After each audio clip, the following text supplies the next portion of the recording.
Sabirabadda ailəvi restoranda heyvanların qapalı məkanda saxlanıldığı aşkarlanıb. Bu barədə Qida Təhlükəsizliyi Agentliyindən məlumat verilib. Restoranımızda bir neçə növ heyvan var. Qırqovuldur, tovuz quşudur. Bundakı bir neçə gün əvvəl gəlib bizə belə bir qayda olduğunu dedilər. Çoxdandır, 3-4 aydır var. Prosta bir aydan da çoxdur. Restoran fəaliyyət göstərmir. 1-2 gün ərzində də təhvil verəcək. Sözü gedən restoranda 2 tovuz quşu, 3 qırqovul, 15 göyərçinin baytar nəzarəti olmadan saxlanıldığı məlum olub.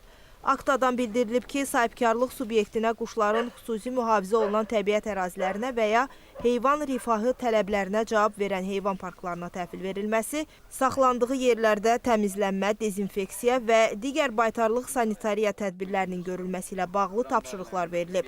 O da qeyd olunub ki, tapşırıqlara əməl olunmayacağı təqdirdə qanunvericiliyə uyğun zəruri tədbirlər görüləcək. Xatırladaq ki, vəhşi heyvan və quşların ictimai iaşə müəssisələrində və ailəvi istirahət məkanlarında saxlanılması və nümayiş etdirilməsi qanunla qadağandır.